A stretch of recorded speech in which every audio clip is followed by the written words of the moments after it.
ಓಂ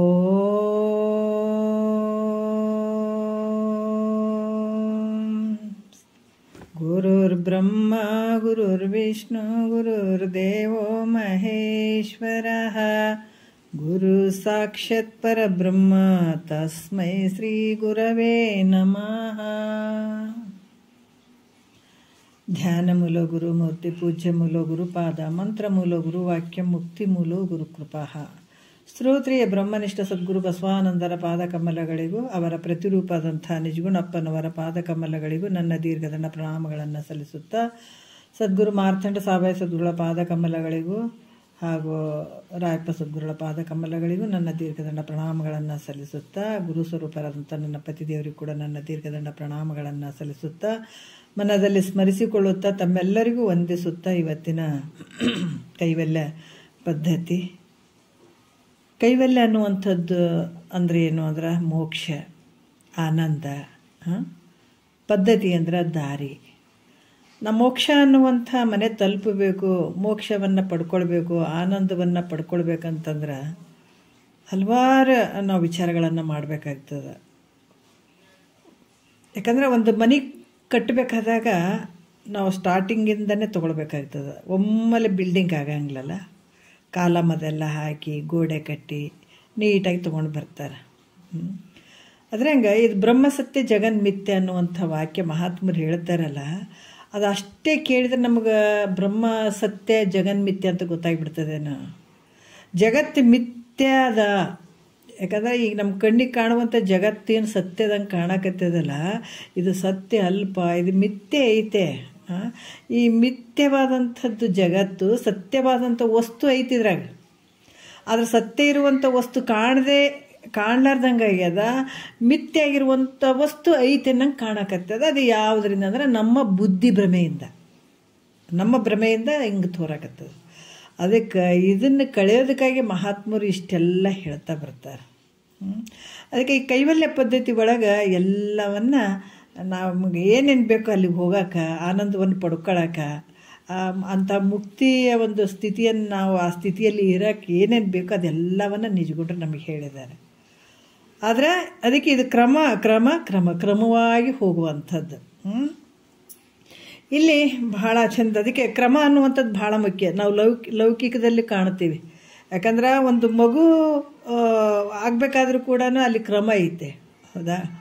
ಅಲ್ಲಿ 9 ತಿಂಗಳ ಹೊಟ್ಟೆಯಲ್ಲಿರಬೇಕು, 1 ತಿಂಗಳು 2 ತಿಂಗಳು 9 ತಿಂಗಳ ಇದ್ದು ಅದು ಬಾಲ್ಯ ಯೌವನ ಮುಪ್ಪು, ಅಲ್ಲಿ ಕ್ರಮಗಳು ಅದಾವೆ. ಪ್ರತಿಯೊಂದಕ್ಕೂ ಕ್ರಮಗಳು ಅದಾವೆ. ನಾವು ಇವತ್ತು ಬೆಳಿತೀವಂದ್ರೂ ಕೂಡ ಅಲ್ಲಿ ಕ್ರಮ ಅದಾವೆ. ಯಾವಾಗ ಬೇಕಾವಾಗ ನಾವು ಜೋಳ ಬಿತ್ತಕ್ಕಾಗಂಗಿಲ್ಲ, ಯಾವಾಗ ಬೇಕಾವಾಗ ನಾವು ಬೆಳೆ ತೊಗೊಳಕ್ಕಾಗಂಗಿಲ್ಲ. ಒಂದೊಂದು ಕ್ರಮ, ಅದು ಆ ಕ್ರಮದ ಪ್ರಕಾರನೇ ಇರುವಂಥದ್ದು. ಇಲ್ಲಿ ಶಾಸ್ತ್ರದಲ್ಲಿ ಕೂಡ ಹಾಗೇನೆ. ನಾವು ಯಾಕಂತಂದ್ರೆ ಇದೆಲ್ಲವನ್ನ ಬಿಟ್ಟು ಒಮ್ಮೆಲೆ ನಾವು ಮುಕ್ತಿಯನ್ನು ಪಡ್ಕೊಳ್ತೀವಿ ಅಂತಂದ್ರೆ ಸಾಧ್ಯ ಇಲ್ಲ. ಒಮ್ಮೆಲೆ ಇಲ್ಲರಿ ನಮಗೆ ಮುಕ್ತಿ ಆಗಿಬಿಡ್ರಿ, ಕೊನೆಗಾಲದಲ್ಲಿ ಇಲ್ಲರಿ ನಮಗೆ ದೇವರು ಮುಕ್ತಿಯನ್ನು ಕೊಟ್ಟು ಬಿಡ್ಲಿರಿ, ನಮಗೆ ಆನಂದವನ್ನು ಮಾಡಿಬಿಡ್ಲಿರಿ ಅಂತಂದ್ರೆ ಇದು ಆಗುವಂಥದ್ದಲ್ಲ. ಯಾಕಂತಂದ್ರೆ ಮೊದಲ ನಾವು ಅಂಥ ಒಂದು ಬೆಳೆಯನ್ನು ಬಿತ್ತಬೇಕಾಗ್ತದ. ಆ ಬೆಳೆಯ ಫಲವನ್ನು ನಾವು ಕೊನೆಗೆ ತೊಗೊಳ್ಬೇಕಾಗ್ತದೆ. ಅದ್ರಂಗೆ ಇಲ್ಲಿ ಕೂಡ ನಾವು ಸತತ ಕ್ರಮವಾಗಿ ನಾವು ಯಾವಾಗ ಎಡೆಬಿಡದೆ ಶ್ರವಣ ಮಾಡಬೇಕಿವು. ಸುಮ್ಮನೆ ಆಗುವಂಥದ್ದಲ್ಲ. ಇದು ಬ್ರಹ್ಮಜ್ಞಾನ. ಅದು ಬರೀ ಭ್ರಮೆ ಜ್ಞಾನನೇ ನಾವು 25 ವರ್ಷ ನಮ್ಮ ಮಕ್ಕಳು ನಾವು ಓದಿರ್ತೀವಿ, ಮಕ್ಕಳಿಗೆ ಓದಿಸಿರ್ತೀವಿ. ಎಷ್ಟೊಂದು ಕಷ್ಟಪಟ್ಟು ಮಕ್ಕಳು ಓದಿರ್ತಾರೆ. ಅದು ಭ್ರಮವಿದ್ಯೆ.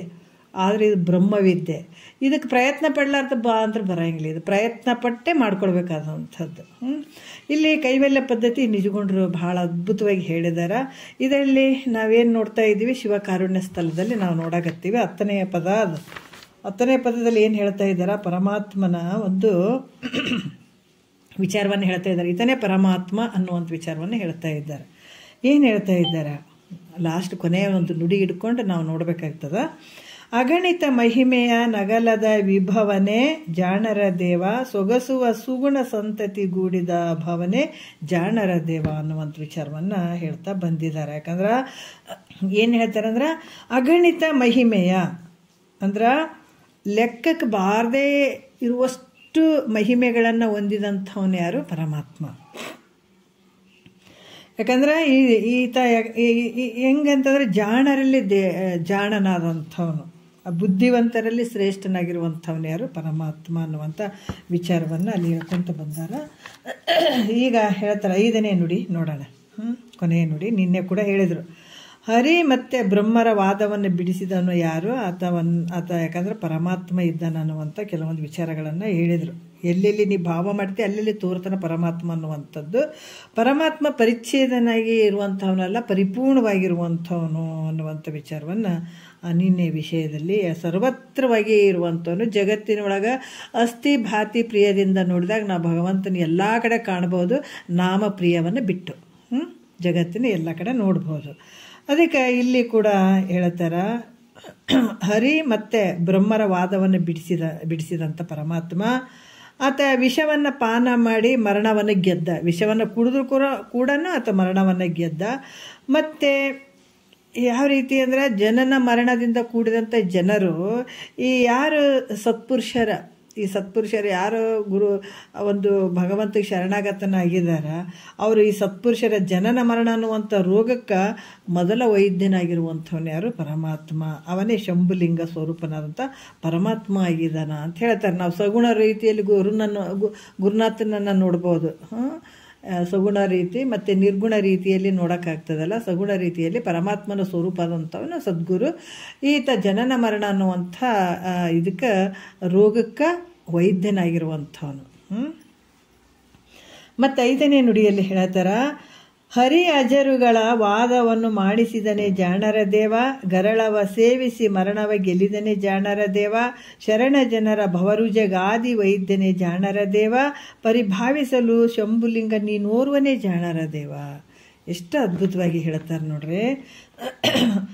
ಯಾಕಂತಂದ್ರೆ ಇಲ್ಲಿ ಹರಿ ಅಜರುಗಳಂದ್ರೆ ಈ ಬ್ರಹ್ಮ ವಿಷ್ಣು ಅವರು ನಾರಾಯಣ ಅಂತ ಕೂಡ ಹೇಳ್ತಾರೆ. ಈ ಒಂದು ಕಾಲದಾಗ ಇದು ಇಂದು ಕೂಡ ಹೇಳಿದಾರ. ಈ ಬ್ರಹ್ಮ ದೇವ ಮತ್ತು ನಾರಾಯಣ ಇಬ್ಬರಿಗೂ ಗರ್ವ ಬಂದಾಗ ನಾನೆಚ್ಚು ನೀನೆಚ್ಚು ಅಂತ ಬಡ್ದಾಡಕ್ಕೆ ಶುರು ಮಾಡಿದರು. ಆವಾಗ ಬ್ರಹ್ಮದೇವ ಎಂದ, ನಾನು ಎಲ್ಲವನ್ನ ಸೃಷ್ಟಿ ಉತ್ಪತ್ತಿ ಮಾಡಿದ್ದೀನಿ ಅಂತ ಈತಗೆ ಅಂತ ಗರ್ವ ಬಂತು. ಯಾರಿಗೆ? ಈ ಬ್ರಹ್ಮನಿಗೆ. ಮತ್ತು ಅದರಿಂದ ನಾನು ಎಲ್ಲವನ್ನ ಸೃಷ್ಟಿ ಮಾಡಿದ್ದೀನಿ, ನಾನೇ ದೊಡ್ಡವ ಅಂತ ಇದು ಬ್ರಹ್ಮ ಅಂತ. ಈತ ವಿಷ್ಣು ಹೇಳಿದ, ನಾನು ಸಂರಕ್ಷಣೆ ಮಾಡ್ತಾ ಇದ್ದೀನಿ, ಎಲ್ಲವನ್ನು ನಾನು ರಕ್ಷಣೆ ಮಾಡ್ತಾ ಇದ್ದೀನಿ, ಸಂರಕ್ಷಣೆ ಮಾಡ್ತಾ ಇದ್ದೀನಿ, ಇದಕ್ಕೆಲ್ಲ ನಾನೇ ಕರ್ತನಾಗಿದ್ದೀನಿ, ಅದರಿಂದ ನಾನು ದೊಡ್ಡವ ಅಂತ ಈತ ಶುರು ಮಾಡಿಬಿಟ್ಟ. ಇಬ್ಬರು ಶುರು ಮಾಡಿದ್ರು, ನಾನೆಚ್ಚು ನೀನೆಚ್ಚು ಅಂತ. ಆದರೆ ಈ ರೀತಿ ಎಲ್ಲವನ್ನು ಸಕಲ ಜೀವರಾಶಿ ಎಲ್ಲವನ್ನ ರಕ್ಷಣೆ ಮಾಡುವಂಥವು ನಾನು ಅದೀನಿ, ನಾನು ಎಲ್ಲಕ್ಕಿಂತ ಶ್ರೇಷ್ಠ ಅದೀನಿ ಅಂತ ವಿಷ್ಣು ಅಂತ ಹೇಳಕತ್ತಿಗಳನ್ನೇ. ಆವಾಗ ಬ್ರಹ್ಮದೇವ ಹೇಳತ್ತಾನ, ಇಬ್ಬರು ನಾನು ದೊಡ್ಡವ ನೀನು ದೊಡ್ಡವ, ನಾನು ಹೆಚ್ಚು ನೀನು ಹೆಚ್ಚು ಅಂತ ವಾದ ಮಾಡೋಕ್ಕೆ ಶುರು ಮಾಡಿದರು. ಆಗ ಇವರಿಬ್ಬರ ನಡುವ ಪರಮಾತ್ಮ ಏನು ಮಾಡಿದ, ವಿರಾಟ ಸ್ವರೂಪವನ್ನು ಧಾರಣೆ ಮಾಡ್ಕೊಂಡು ಬಂದರು ನೋಡ್ರಿ. ವಿರಾಟ ಸ್ವರೂಪವನ್ನು ಧಾರಣೆ ಮಾಡ್ಕೊಂಡು ಬಂದು ನನ್ನ ಪಾದ ನನ್ನ ಮಸ್ತಕ ಇವೆರಡರಲ್ಲಿ ಒಂದನ್ನು ನೀವು ಯಾರು ಜಲ್ದಿ ನೋಡ್ಕೊಂಡು ಬರ್ತೀರಿ ಅವರು ಶ್ರೇಷ್ಠ ಅಂತ ನಾ ಹೇಳ್ತೀನಿ ಅಂದ್ರೆ ಅವರು ಹೇಳಿದಾಗ ಅವಾಗ ಹೇಳ್ತಾರ, ಬ್ರಹ್ಮದೇವ ಏನು ಮಾಡಿದ, ಹಂಸಾರೂಢನಾಗಿ ಹಂಸವನ್ನು ತನ್ನ ಇದು ವಾಹನ ಮಾಡಿಕೊಂಡು ಆತ ಏನು ಮಾಡಿದ, ಮಸ್ತಕವನ್ನು ನೋಡೋಕೆ ಹೋದ. ಯಾರು? ಬ್ರಹ್ಮದೇವ. ಹಂಸಾರೂಢನಾಗಿ ಬ್ರಹ್ಮದೇವನು ಮಸ್ತಕವನ್ನು ನೋಡಕ್ಕೆ ಹೊರಟ. ನಾರಾಯಣ ವರ ಅವತಾರ ತಾಳಿದ. ವರ ಅವತಾರವನ್ನು ತಾಳಿ ಭೂಮಿಯನ್ನು ಅಯ್ಯುತ್ತ ಪಾದಗಳನ್ನು ಕಾಣಕತ್ತ ಹೋದ. ಮಸ್ತಕವನ್ನು ನೋಡಲಿಕ್ಕೆ ಬ್ರಹ್ಮ ಹೋದ, ಪಾದವನ್ನು ನೋಡೋಕೆ ವಿಷ್ಣು ವರ ಅವತಾರವನ್ನು ತಾಳ್ಕೊಂಡು ಆತ ಭೂಮಿಯನ್ನು ಅಗಿತ ಪಾತಾಳಕ್ಕೆ ಹೋದ. ಬ್ರಹ್ಮದೇವ ಮಸ್ತಕವನ್ನು ಕಾಣದೆ ಇಂದ್ರಿಗೆ ಬಂದು ನೋಡ್ರಿ, ಅಲ್ಲಿ ಕಾಣಲೇ ಇಲ್ಲ, ಮಸ್ತಕವನ್ನು ಕಾಣೋಕ್ಕಾಗಲೇ ಇಲ್ಲ, ಅದಕ್ಕೆ ಅಷ್ಟು ದೂರ ಹೋದ್ರೆ. ಆದರೆ ಈತ ಪಾತಾಳ ಇಲ್ಲಿ ಪಾತಾಳಕ್ಕೆ ಹೋದ. ಆದರೆ ಈತ ಏನು ಮಾಡಿದ, ಅದಕ್ಕೊಂಥರ ಬ್ರಹ್ಮನಿಗೇನು ಇಷ್ಟೆಲ್ಲ ನೋಡಿದೆ, ಆದ್ರೆ ಏನು ಮಾಡೋದು, ನನಗೆ ಮಸ್ತಕಂತೂ ಕಾಣಲೇ ಇಲ್ಲ, ಮತ್ತು ಏನು ಹೇಳೋದು, ಒಂಥರ ಆಗ್ತದಲ್ಲಪ್ಪ, ಏನು ಮಸ್ತಕ್ ನೋಡೋಕ್ಕಾಗಲಿಲ್ಲ ಪರಮಾತ್ಮಂದು ಅಂತ 4 ಜನ ನೋಡಿ ನಗಂಗೆ ಆಗ್ತದ, ನಾನು ಹಂಗೆ ಹೇಳೋದು ಬೇಡ, ಮಸ್ತಕನ ನೋಡಿದೆ ಅಂತ ಹೇಳಿದ್ರಾಯ್ತಂತ ಸುಳ್ಳು ಹೇಳಿಬಿಟ್ಟ ಬಂದು. ಯಾರು? ಬ್ರಹ್ಮ. ಈ ಕಡೆ ನಾರಾಯಣ ಅದನ್ನು ನೋಡಿದೆ, ಎಲ್ಲ ಕಡೆ ನೋಡ್ದ, ಸುಸ್ತಾಗಿಬಿಟ್ಟ, ತಿರುಗಿ ನೋಡಿ ಪರಮಾತ್ಮನ ಪಾದ ಕಾಣಲಾರ್ದ ಆತನು ಬಂದ ಹಿಂತಿರುಗಿ. ಎಷ್ಟು ಅಷ್ಟು ಅಗದು ಆಚೆಗಡೆ, ಅದಕ್ಕೆ ಪಾತಾಳದಿಂದ ತಚ್ಚ ಅಂತ ಹೇಳ್ತಾರಲ್ಲ, ಪಾತಾಳದಿಂದ ಆಚೆ ಕಡೆ ಎಲ್ಲವನ್ನ ನೋಡ್ದ. ಆದರೂ ಕೂಡ ಬ್ರಹ್ಮನಿಗೆ ಅಲ್ಲಿ ಒಟ್ಟ ಕಾಣಲಿಲ್ಲ. ಅದಕ್ಕೂ ಸುಸ್ತಾಗಿಬಿಡ್ತು. ತಿರುಗಿ ಆಚೆಗೆ ಬಂದುಬಿಟ್ಟ. ಅದರಿಂದ ಪರಮಾತ್ಮ ನೋಡುವುದು ಅಸಾಧ್ಯನೇ ಅಂತ ತಿಳ್ಕೊಂಡಪ್ಪ, ನಾನು ಎಲ್ಲವನ್ನ ನೋಡಿದೆ, ಹುಡುಕಿದೆ, ಆದರೆ ನಿನ್ನ ಪಾದ ಸಿಗ್ಲಿಲ್ಲಪ್ಪ ನನಗಂತ ಬಂದು ಪರಮಾತ್ಮಗೆ ಹೇಳಿದಾಗನೇ ಪರಮಾತ್ಮನು ಬ್ರಹ್ಮನಿಗೆ, ನೀನು ಅಸತ್ಯವನ್ನು ನುಡಿದಿದ್ದರಿಂದ ನಿನಗೆ ಜಗತ್ತಿನಲ್ಲಿ ಯಾವುದು ಪೂಜೆ ಆಗಬಾರ್ದು ಅಂತ ಆತಗೆ ಹೇಳ್ಬಿಟ್ಟ. ಯಾರಿಗೆ? ಬ್ರಹ್ಮನಿಗೆ. ಯಾಕಂದ್ರೆ ಅಂತರ್ಯಾಮಿ ಅಲ್ಲ ಪರಮಾತ್ಮ, ಎಲ್ಲ ವಿಷಯ ಗೊತ್ತಿರದೇ ಇರುವಂಥದ್ದು ಯಾವುದು ಆತಗೆ ಎಲ್ಲವೂ ಗೊತ್ತಿರ್ತದೆ ಆತಗೆ. ಅದಕ್ಕೆ ನಮಗಳು ಕೂಡ ಅಷ್ಟೇ. ಈಗ ನಾವು ಏನು ಈ ಲೌಕಿಕದಾಗ ಮಾಡಾಕತ್ತೀವಲ್ಲ, ಇದು ಯಾವುದು ನಮ್ಮ ಕೈಯಲ್ಲಿಲ್ಲ, ಇದು ಸುಮ್ಮನೆ ನಡೀತಾ ಇದೆ. ನಾವೇನೇ ಪಾಪ ಆಗಲಿ ಪುಣ್ಯ ಆಗಲಿ ನಾವೇನು ಮಾಡ್ತೀವಲ್ಲ, ಅದನ್ನು ಎಲ್ಲ CCTV ಹೆಂಗೀಗ ಎಲ್ಲಿ ಹೋದ್ರೂ ಕೂಡ CCTVಯಲ್ಲಿ ಹಾಕಿದಾಗ ಎಲ್ಲ ಮಾಡಿದ್ದೆಲ್ಲ ಅದ್ರಾಗ ಹೆಂಗೆ ಸೆರೆ ಹಿಡಿತದ ಚಿತ್ರನ, ಅದ್ರಂಗೆ ನಂಬಲ್ಲಿ ಕೂಡ ಚಿತ್ರಗುಪ್ತರದಾರ ಎಲ್ಲ ಸೆರೆ ಹಿಡಿಯೋದಕ್ಕೆ. ನಮ್ಮ ಪಾಪ ಪುಣ್ಯ ಎಲ್ಲ ನಮ್ಮ ಬೆನ್ನಿಗೆ ಇರ್ತದ. ಅದನ್ನು ಚುಕ್ತ ಯಾವಾಗ ಗೊತ್ತಾಗ್ತದಂದ್ರೆ ನಾವು ಹೋದ್ಮೇಲೆ. ಸೂಕ್ಷ್ಮ ಶರೀರದಾಗ ಇರ್ತಾವಲ್ಲ ಅವೆಲ್ಲ ಅಲ್ಲಿ ಲೆಕ್ಕ ಚುಕ್ತ ಮಾಡ್ತಾರೆ ಚಿತ್ರಗುಪ್ತರು. ಇಲ್ಲಿ ಕೂಡ ಏನು ಹೇಳ್ತಾರೆ, ಪರಮಾತ್ಮಗೆ ಏನು ಗೊತ್ತಿಲ್ಲ ಹೇಳ್ರಿ, ಎಲ್ಲ ಗೊತ್ತಲ್ಲ. ಬ್ರಹ್ಮ ನೀನು ಸುಳ್ಳು ಹೇಳಿದೆಪ್ಪ, ನಿನಗೆ ಅಲ್ಲಿ ನಿನಗೆ ಪೂಜೆ ಆಗಬಾರ್ದು ಅಂತ ಆತಗೆ ಹೇಳಿದ. ಆದರೆ ಆ ರೀತಿ ಆತ ಶಾಪವನ್ನು ಕೊಟ್ಬಿಟ್ಟ. ಯಾರು? ಪರಮಾತ್ಮ. ನಿನಗೆ ಅಲ್ಲೇ ಪೂಜೆ ಆಗಬಾರ್ದು ಅಂತ ಬ್ರಹ್ಮನಿಗೆ ಶಾಪ ಕೊಟ್ಟ. ಆದರೆ ಸತ್ಯ ಮಾತಾಡಿದ್ದ ಯಾರು? ವಿಷ್ಣು. ನಾರಾಯಣ ಏನು ಮಾಡಿದ? ಸತ್ಯ ಮಾತಾಡಿದ್ರಿಂದ ನೀ ಜಗತ್ತಿನಲ್ಲಿ ನನ್ನಂತೆ ಪೂಜೆಗೊಳ್ಳು ಅಂತ ಹೇಳ್ಬಿಟ್ಟು ನಾರಾಯಣಿಗೆ ವರವನ್ನು ಕೊಟ್ಟ. ಈ ರೀತಿಯಾಗಿ ಬ್ರಹ್ಮ ಮತ್ತು ನಾರಾಯಣರ ಮತ್ತು ನಾರಾಯಣ ಅವರ ಒಂದು ಗರ್ವವನ್ನು ಮುರಿದು ಬಿಟ್ಟು ನೋಡ್ರಿ ಪರಮಾತ್ಮ. ಅಂಥ ಶಕ್ತಿ ಉಳ್ಳಂಥ ಪರಮಾತ್ಮ ನೀನಪ್ಪ. ಬ್ರಹ್ಮ ವಿಷ್ಣು ಅವರಿಗೆ ಬಂದಂಥ ಗರ್ವವನ್ನು ಕೂಡ ನೀನು ಮುರಿದಿ ಅಂತ ಹೇಳುವಂಥ ವಿಚಾರವನ್ನು ಇಲ್ಲಿ ಹೇಳ್ತಾರೆ. ಮತ್ತು ಗರಳ ಸೇವಿಸಿ ಮರಣವನ್ನು ಗೆಲ್ಲಿದ್ದೇನೆ ಜಾಣರಿದೇವ ಅಂತಂದ್ರೆ, ಜಗತ್ತಿನಲ್ಲಿ ವಿಷವನ್ನು ಬಂಧಿಸಿ, ಯಾವಾಗ ಆ ರಾಕ್ಷಸರು ಮತ್ತು ಇವರು ದೇವತೆಗಳು ಯುದ್ಧ ಮಾಡಬೇಕಾದ ಮಂದಾರ ಪರ್ವತವನ್ನು ಕಟ್ಟಿದ್ದು ಅಮೃತವನ್ನು ಪಾನ ಮಾಡಬೇಕಾದಾಗ ವಿಷ ಏನು ಬಂತು, ಆ ವಿಷವನ್ನು ಜಗತ್ತೇ ನಾಶ ಆಗ್ತದೆ ಆ ವಿಷಯದಿಂದ ಅಂತ ಹೇಳ್ಬಿಟ್ಟು ಆ ವಿಷವನ್ನು ಕುಡಿತಾನೆ ಯಾರು? ಪರಮಾತ್ಮ. ಅದಾದರೆ ಅದು ಒಳಗೂ ಬಿಟ್ಕೊಳಂಗಿಲ್ಲ, ಹೊರಗೂ ಬಿಡಂಗಿಲ್ಲ. ಅದು ಇಲ್ಲೇ ಒಂದು ಇದರಲ್ಲೇ ಸಿಕ್ಕೊಂಡ್ಬಿಡ್ತದೆ, ಗಂಟದಲ್ಲೇ ಇದು ನಿಂತು ಬಿಡ್ತದೆ ಅದು. ಅದಕ್ಕೆ ಜಗತ್ತಿನಲ್ಲಿ ವಿಷವನ್ನು ಭುಂಜಿಸಿದವರು ಎಲ್ಲರೂ ಯಾರನ್ನ ಉಳಿತಾರ? ಜಗತ್ತಿನಾಗ ಏನೋ ಒಂದು ಚೂರು ವಿಷ ಕುಡ್ದಾರ ಅಂತಂದ್ರೆ ಯಾರಾದರೂ ಉಳಿತಾರೇನು ಅಂದರೆ ಇಲ್ಲ. ಸ್ವಲ್ಪ ಜಾಸ್ತಿ ಹೋಗಿತ್ತಂತಂದ್ರೆ ಉಳಿಯಂಗಿಲ್ಲಲ್ಲ. ಅದೇ ರೀತಿ ಕೂಡ ಅಂಥ ವಿಷವನ್ನು ಕುಡಿದಂಥ ಪರಮಾತ್ಮ ಅಂಥ ಮರಣವನ್ನು ಗೆದ್ದಿದ್ದಾನೆ ನೋಡ್ರಿ. ಅಂಥ ಸಾವನ್ನು ಗೆದ್ದಂತ ಇಂಥ ಕಾಲಕೂಟ ವಿಷವನ್ನು ಕುಡಿದ್ರೂ ಕೂಡ ಸಾಯದೆ ಪುನಃ ಮರಣವನ್ನು ಯಾರು ಗೆದ್ದಿದಾರೋ ಆತನೇ ಪರಮಾತ್ಮ ಅಂತ ಹೇಳ್ತಾರೆ ಅವರು. ಮತ್ತು ಶರಣ ಜನರ ಭವರುಜಗಾದಿ ವೈದ್ಯನೇ ಜಾಣರ ದೇವ ನೋಡ್ರಿ. ಯಾರಿಗೆ? ಶರಣರಂದ್ರೆ ಯಾರು? ನಾವು ಉಪದೇಶ ತೊಗೊಂಡು ಕೇಸಿ ಸುಮ್ಮ ಮನ್ಯಾಗ ಕುಂತು ಬಿಟ್ಟರೆ ಶರಣರನ? ಹೌದು, ಶರಣರು ಖರೆ. ಆದ್ರೆ ಉಪದೇಶ ತೊಗೊಂಡು ನಿಜ ಶರಣ ಅಂತನೂ ಬರ್ತಾನಲ್ಲಿ. ಯಾವ ರೀತಿ ಉಪದೇಶ ತೊಗೊಂಡು ನಾನು ಯಾರು ಇದ್ದೀನಂತ ತಿಳ್ಕೊಳ್ಳಿಕ್ಕೆ ಈ ಭೂಮಿಗೆ ನಾನು ಯಾಕೆ ಬಂದೆ, ನನ್ನ ಕೆಲಸ ಏನೈತೆ, ನನ್ನ ಸ್ವರೂಪ ಏನೈತೆ, ನಾನು ಯಾರು ಇದ್ದೀನಂತ ತಿಳ್ಕೊಳ್ಳುವಂಥದ್ದು ಭಾಳ ಮುಖ್ಯ ಇರ್ತದೆ ಇಲ್ಲಿ ಅವರಿಗೆ ಶರಣರಂತ ಅನ್ನುವಂಥದ್ದು. ಯಾಕಂದ್ರೆ ಇಲ್ಲಿ ಶರಣ ಜನರ ಭವ ಅದು ಗೊತ್ತಿರಬೇಕು. ಈ ಜನನ ಮರಣದಿಂದ ನಾ ಬಿಡುಗಡೆ ಆಗಬೇಕು. ಈ ಜನ್ಮ ಬಂದದ, ಈಗ ಮಾನವ ಜನ್ಮ ಬಂದದ, ಅದಕ್ಕೆ ನರ ಜನ್ಮದಿಂದ ಇಹದೋಳು ಮಿಗಿಲುಂಟೆ ಅಂತ ಹೇಳಿದ್ದಾರೆ. ಅದಕ್ಕೆ ಮಾನವ ಶರೀರಕ್ಕೆ ನಾ ಬಂದಿದ್ದೀನಿ ಅಂದರೆ ಈ ಜನನ ಮರಣ ರಹಿತನಾಗಿ ನಾನು ಕೆಲಸ ಮಾಡ್ಕೊಳ್ಬೇಕು. ಇದರಿಂದ ನಾ ಈ ಬಂಧನದಿಂದ ಬಿಡುಗಡೆ ಮಾಡಬೇಕು ಅನ್ನುವಂಥದ್ದು. ಅದಕ್ಕೆ ಹೇಳ್ತಾರೆ, ಅಂದು ಹಿಂದೆನ್ನದೆ ಬಂಧನ ಕಳಿಯೋ ತಂದೆ ಮಾತಂಡರ ಪಾದವ ಪಿಡಿಯೋ ಬಂಧದ ವೈದ್ಯ ಶ್ರೀ ಗುರುವಿನ ಅರಿಯೋ ಸಂಸಾರ ತಿಳಿಯೋ ನೀ ಕನಸಿನ ಪರಿಯೋ.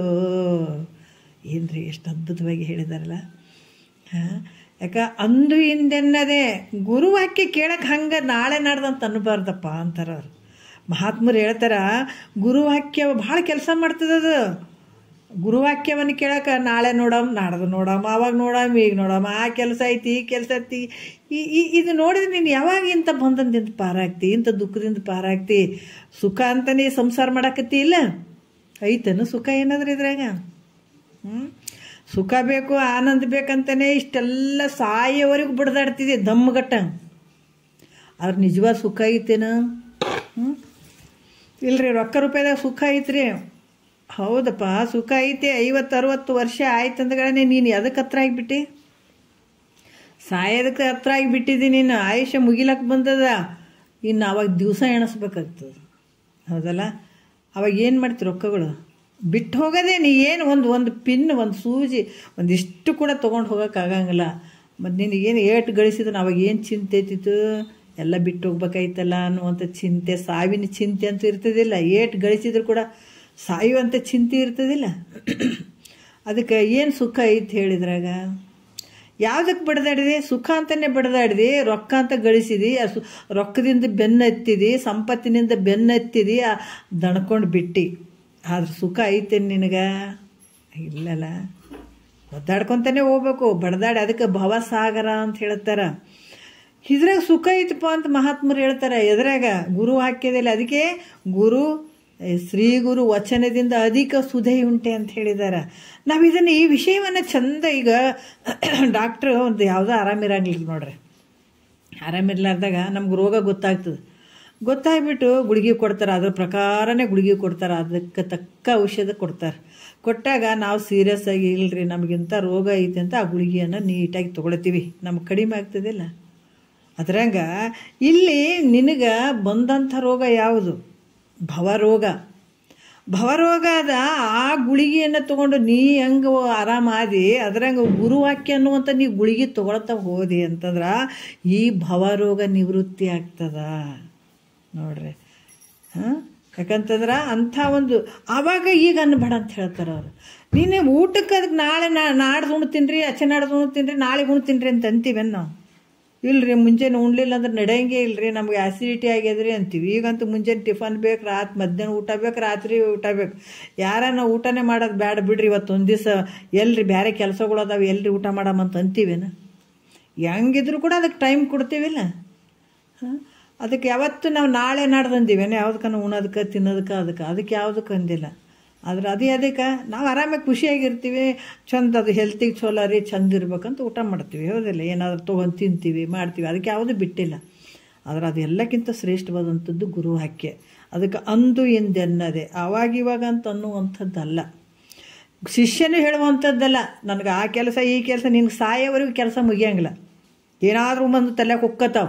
ಇಂಥ ಟೈಮಿಗೆ ನಾನು ಮೊದಲು ಭಾಳಷ್ಟು ಹೇಳ್ಕೊತ ಬಂದಿದ್ದೀನಿ. ಇಂಥ ಟೈಮ್ನಲ್ಲಿ ಏನಾದರೂ ನಮ್ಮ ತಲೆಗೆ ಬಂದು ಇಂಥ ಕೆಲಸವನ್ನು ಮಾಡಬೇಕಂತ ಈ ಟೈಮನ್ನು ಬಿಡಿಸಿಬಿಡ್ತದಲ್ಲ, ಅದು ಪಾಪದ ಫಲ ಅಂತ ನಮ್ಮದು ನಾವೇ ತಿಳ್ಕೊಳ್ಬೇಕು. ಬೇರೆಯವ್ರಿಗೆ ನಾವು ಹೇಳೋದು ಬೇಕಾಗಿಲ್ಲ.